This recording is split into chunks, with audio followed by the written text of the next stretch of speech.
Welcome to ATV.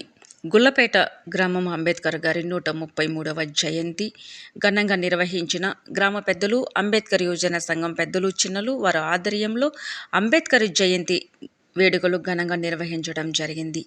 గ్రామ సర్పంచ్ మాజీ తిరుపతి గారు, ఎంపీటీసీ సురేందర్ రెడ్డి గారు, టీఆర్ఎస్ అధ్యక్షులు రాజురెడ్డి గారు అంబేద్కర్ చిత్రపటానికి పూలమాల వేసి అంబేద్కర్ గారి రాసిన రాజ్యాంగం గురించి వారు వివరించడం జరిగింది. బాబాసాహెబ్ అంబేద్కర్ రాజ్యాంగంలోని ఓటు హక్కు వచ్చింది. ఈరోజు సర్పంచ్గా బాధ్యతలు నిర్వహించినానంటే ఆయన ఇచ్చిన ఓటుకు వల్లనే అని కొనియాడారు. అలాగే బాబాసాహెబ్ అంబేద్కర్ గారి జయంతిలో పాల్గొనడం నా అదృష్టంగా భావిస్తున్నానని అన్నారు. అంబేద్కర్ యువజన సంఘం సభ్యులైనటువంటి సంఘ నాయకులు, కార్యకర్తలు, అభిమానులు అందరూ పాల్గొన్నారు.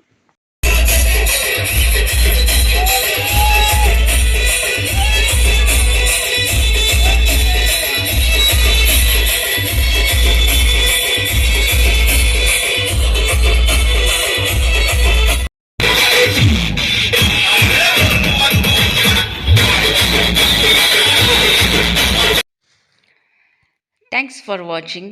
For more updates subscribe to my channel. చూస్తూనే ఉండండి మరెన్నో అప్డేట్ కోసం ASN 24 ఛానల్.